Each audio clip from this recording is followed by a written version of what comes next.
Hello everyone, my name is Yasung, coming back at you for another video this week, again covering Minecraft RTX. Yes, ladies and gentlemen, RTX is finally here, finally making ray tracing official to Minecraft after 8 months of hibernating in beta tests.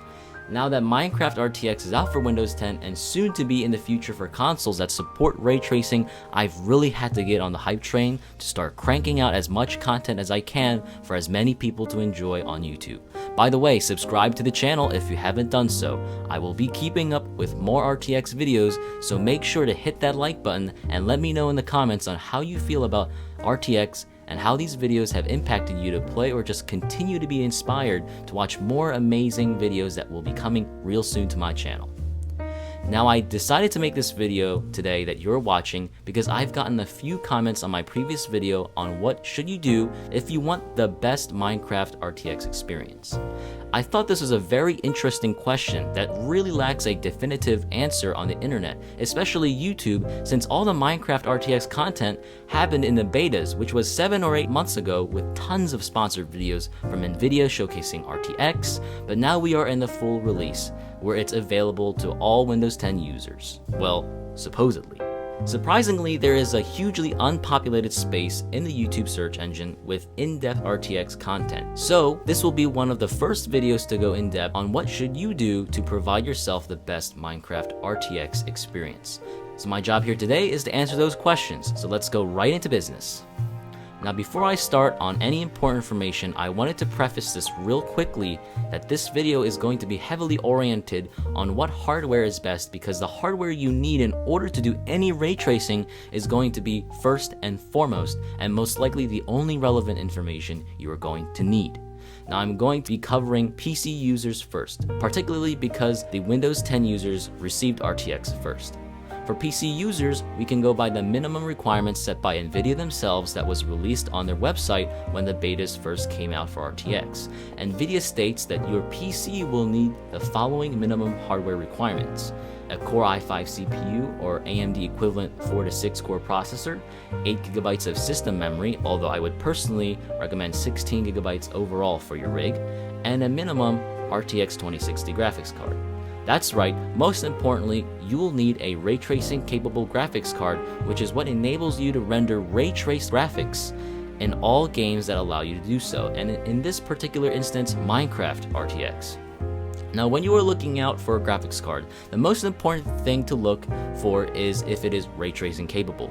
Currently, as of December 2020, Nvidia provides, of course, the RTX 2060, but I would prefer going with the 3060 Ti that gives you the same performance of a 2080 Super, but for the price of the 2060 if we were purely going on Nvidia minimum requirements.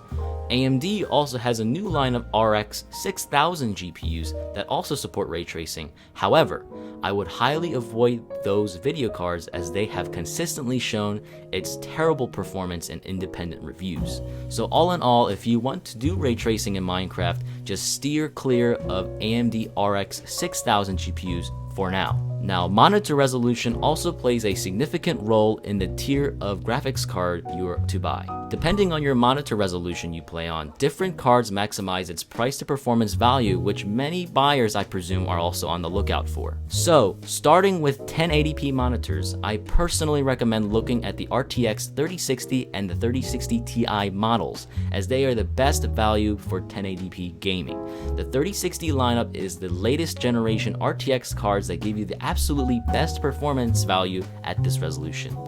Stepping it up to 1440p, our options open up. I can start to recommend mid-range GPUs starting with the RTX 3070 lineup. They provide the best performance value for 1440 by 2560 gamers at excellent frames, and this is where we can start considering the possibility of future-proofing with its just raw graphics horsepower. Now, the 3060 Ti is a still suitable candidate at this resolution if you have to cut $100 from your GPU budget, but it still provides excellent performance for the most optimal RTX performance. Now, finally going up to 4K 3840 by 2160, we can start getting into the higher tier price range. Up at the apex of the GPU ladder, I immediately recommend the RTX 3080. This GPU will be able to support without a sweat 60 plus frames per second and even more with DLSS turned on. It is truly a beautiful experience getting to see the ultra fine God rays and reflections without seeing any pixels on your screen. It's truly revolutionizing how far video game graphics has come once you experience RTX at 4K. Now you just heard my recommendations are on GPU to screen resolution. You, the viewer, are going to ask a few questions, but hold on to your questions because I will be answering those questions at the end of the video, so stay tuned because I'm going to be moving right to the consoles.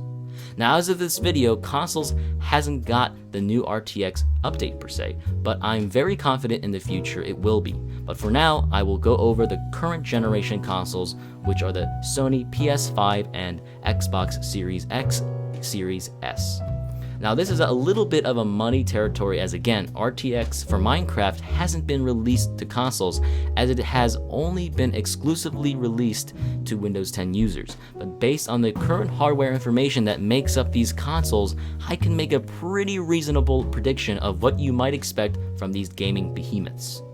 You might have caught on what I said earlier, or you might have heard on the web that ray tracing isn't necessarily the best right now for AMD.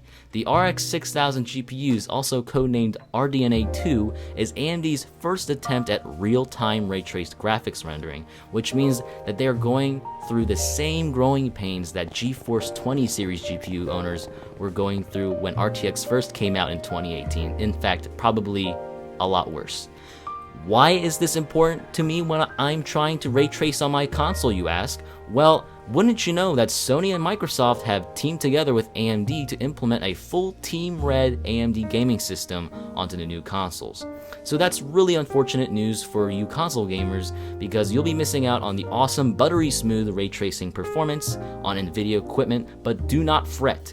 There is much hope with AMD working really hard on optimizing their implementation of ray tracing with DirectFX technology to compete with DLSS and driver optimization, so don't be daunted. The competitions in the graphics industry between AMD and Nvidia only has just begun, so keep your hopes up. Now that I am finished with my spiel, I'm going to answer some potential questions you have saved for the end part of this video. First, I'm going to go over my GPU recommendations to those looking to upgrade their video card to a ray traced one. Those recommendations I've stated before. By the way, there will be timestamps, so check them out for reference. Those recommendations again are based on which tier of GPU is meant to be used on a certain resolution. Of course, you can plop a 3080 RTX graphics card that's really meant to chug 10 million plus pixels that are refreshing on your 4K screen at so many hertz on a 1440p or 1080p, but if you're really only on planning to use a 1080 or a 1440p screen and not a 4K screen, the 3080 might not be the best price to performance value for you. Same goes with every other GPU I've listed.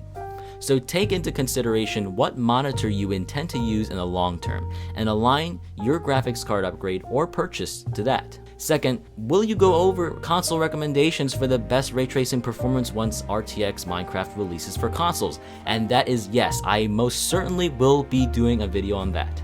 Minecraft Bedrock Edition isn't just played on the PC, it's played on consoles, phones, you name it.